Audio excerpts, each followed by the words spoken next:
These tips and tricks will definitely help you in Classic Hardcore, no matter if you're a returning player or if it's going to be the first time you'll try this feature. Alright, so there's a couple of reasons why you would never like to turn your back against a target. First off, some specific enemies, for example these Defiers, has a backstab ability, which allow them to hit you for a lot more damage if you turn your back. Or you might be unlucky and end up getting dazed, which will reduce your movement speed by 50% for 4 seconds, and yeah, it can continue to be applied, especially if you have pulled many enemies. Be careful when you pull an enemy into a tower. When you do something like this, and even though you move up the stairs and you're far away, then the enemy can actually hit you from a far distance.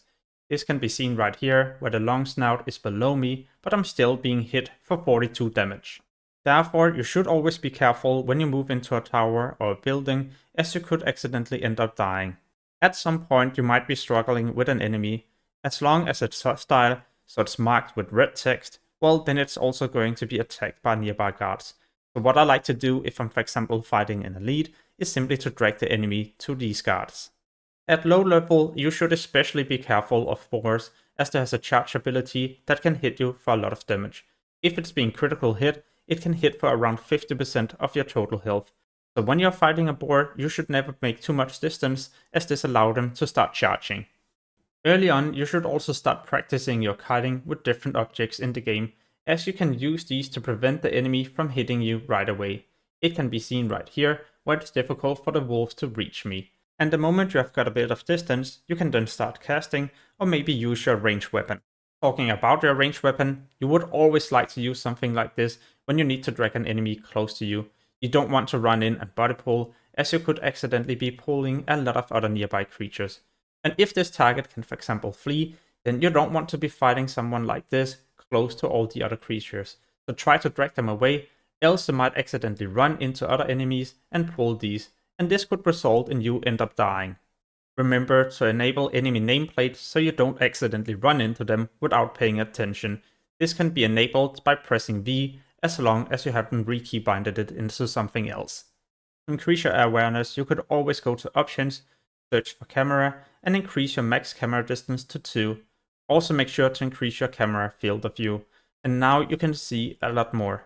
However, if you don't feel like this is enough, you could always be getting the add-on Leatrix Plus. In the system configurations, you can enable max camera zoom, which allow you to zoom out even further. In my opinion, it's mandatory to get something like this, as it prevents you from pulling many enemies if you need to escape from a sticky situation. One thing that has helped me a ton of times is the swiftness potion, which you can purchase on the auction house for not that much.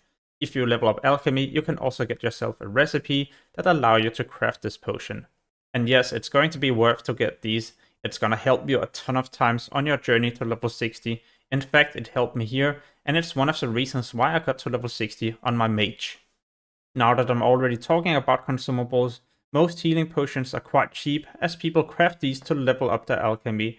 Therefore, I like to purchase some of these so I can use them whenever I need to make sure I don't want to die, but I would like to kill an enemy instead of running away and using a swiftness potion all the time. And while you're here, make sure to pick up a couple of elixirs of water breathing. There's going to be plenty of quests where you'll be under the water, and many people actually die due to not paying attention to their breath.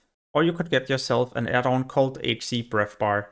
This will enlarge the breath bar and also display the time remaining in numbers. And to make it even more insane, when this timer gets to below 20 seconds, it will also start playing a loud warning sound. Another add-on I would highly recommend you to get is going to be Deathlock. On your map, there will be all these red marks indicating where there's going to be a difficult area or a creature you should be paying attention to. For example, in South Shore, where there's a lot of people dying on the road. And the reason they're dying is basically because there's going to be nearby guards that will be attacking you.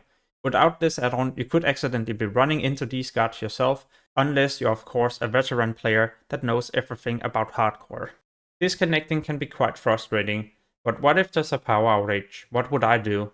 Well, if you can't log in for 5 minutes or more, then there's a high chance that where you were locked out, there will also be a lot of respawns. And that's why I'll use the Blizzard's character stock service. This will take your character to the nearest graveyard and hopefully also prevent it a death. Another thing to be aware of is where you're logging out. You would not like to log out close to a camp like I am right here.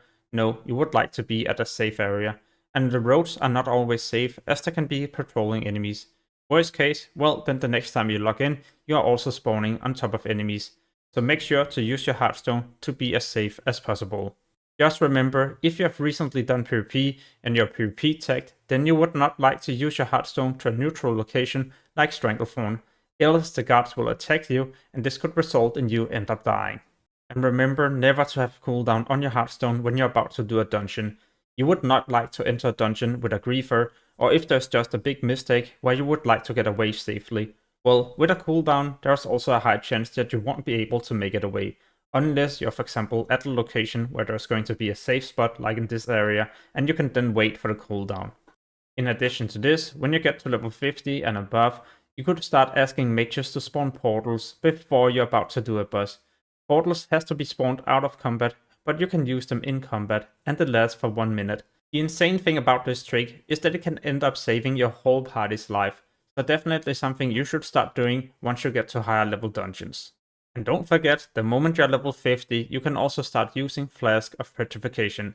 The recipe itself are quite expensive, but the flask usually costs between 50 to 100 gold. It will turn you into a stone for 1 minute, preventing you from pretty much also dying if you use it the correct way. But what is the correct way? You should make sure you leave the party. After a couple of seconds you will then see the notification that will teleport you to your Hearthstone's location after 1 minute. And by the time you see this message, you would then like to use your Flask of Petrification, as it makes you able to take no damage for 1 minute, which is also enough time for you to be teleported out of the dungeon and successfully survive. When I'm in the open world, I like to increase my awareness simply by going to Options, Graphics, and change the ground clouder all the way down to 1. This way you don't have to see all the different grass, but you will still be able to see objects, so for example quest items, herbs, and veins. Earlier in the video, I mentioned zooming out as an important factor for being able to track enemies a lot easier, but you can also use this kind of trick to zoom out and that way be able to loot objects through walls. Yeah, it actually works like this, as long as you can see the object. One add-on I also feel like is important to highlight is this leveling add-on. It works for hardcore and it's completely free from level 1 to 20, so you can test it out to see if you like it or not. And then there's a full version you can purchase that works all the way up to level 60. The good thing about this add-on is that not only will it provide you the best leveling route to max level, no, it also comes with nice features, such as a tracker that will warn you if there's a nearby enemy you should be paying attention to, and it will also warn you if there's a quest you shouldn't be doing, simply because it's way too difficult for hardcore. On your map there will be numbers indicating in what order you will need to do each individual quest, and the quest text has also been shortened so it's a lot easier to understand. You simply just read the box to the left. To try out this add-on for free, make sure to use the redirect link below this video, and if you're about to purchase the full version, make sure to apply the discount code GuideMMO. Next up is professions, and First Aid is a mandatory profession to get no matter what class you're playing. Yeah, even if you have healing spells, it's still mandatory to get, because at some point you might be out of mana to heal yourself, and then you still have bandages. When it comes to major professions, then engineering is definitely the best choice. You can make grenades to stun enemies and do damage to many targets at the same time, but when you get yourself to level 85 in engineering, you can make target dummies, and these will save you so many times on your way to level 60. The reason why they're so insane is because, yeah, it's a target dummy that will taunt nearby enemies for the next 15 seconds or until it has been killed, and it honestly has quite a decent amount of health. In most situations, it allows you to get away, and when you then combine it together with bombs that stun enemies, well, then you have a high chance of surviving. What I do is to place it right here, and then drag all the enemies close to it to make sure they're being taunted. And then I could either run away or simply try to finish them off within the next 15 seconds. You will of course have more than 15 seconds, but during the time you will probably not be taking any damage, and then the dummy dies and you could activate your defensive cooldowns. Or, like I mentioned earlier, run away. Talking about running away, then there's one big mistake you should not be doing if you would like to reset the fight and get away without dying. You should not continue to attack the enemies, no matter if it's with a spell, ability, or simply just an auto attack. The moment you continue to attack the enemy, no matter if it's just to CC it, well, then it's also resetting the evade timer. And because I continue to use my gouge, well, then the enemy is also following me forever. So the best thing would simply be to just continue to run and make sure you're not facing your back towards the target whenever it's close to you, or you could end up being dazed, like I talked about earlier in the video. For those of you that are not playing solo self-found hardcore mode, then you can send items between your different characters and use the auction house.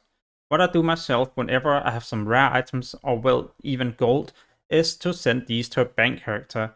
So if I accidentally ended up dying on my main character, I would still have some gold or items I could be using on the next character, so don't have to start all over. Of course, I would have to start all over with the leveling, but gold-wise and so is not completely fresh. A quick example, you die to your first disconnect, then it's gonna be pretty amazing to have this bank character with gold, so you can instantly purchase yourself bags, green items, get these enchanted, and purchase consumables to increase your leveling speed by a high amount to get back to the level where you died. And hopefully this time you'll make it to level 60. Just remember this golden rule. Hardcore is not about rushing, but enjoying the journey, taking everything slowly, leveling your professions, to make sure there's a way higher chance that you will make it to 60. So when I do dungeons, I'm for example over leveled, I don't want to be a low level that accidentally body pulls nearby creatures, as it could result in me and my whole party wiping.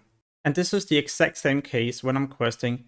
I always stick to green quests as they're easy to do and they still rewards me a lot of experience. If I did only stick to yellow, orange or red quests, well, not only would they be a lot more difficult to do, but at some point I would also run out of quests to do simply because I'm not being overleveled. One last thing I would highly recommend you to be aware of. When you're in the open world and if there's nearby players pulling enemies, then at some point you could accidentally be put into combat against these even though you're not attacking them. And if that player then ends up dying or running away, then all these enemies could be facing towards you, killing you. That's why you should always pay attention to your surroundings. Hopefully you enjoyed this video and found some useful tips and tricks. If so, please consider liking the video so it can reach out to more people, and make sure to subscribe to the channel to help me as a content creator. As always, thank you so much for watching and have an amazing day. Peace!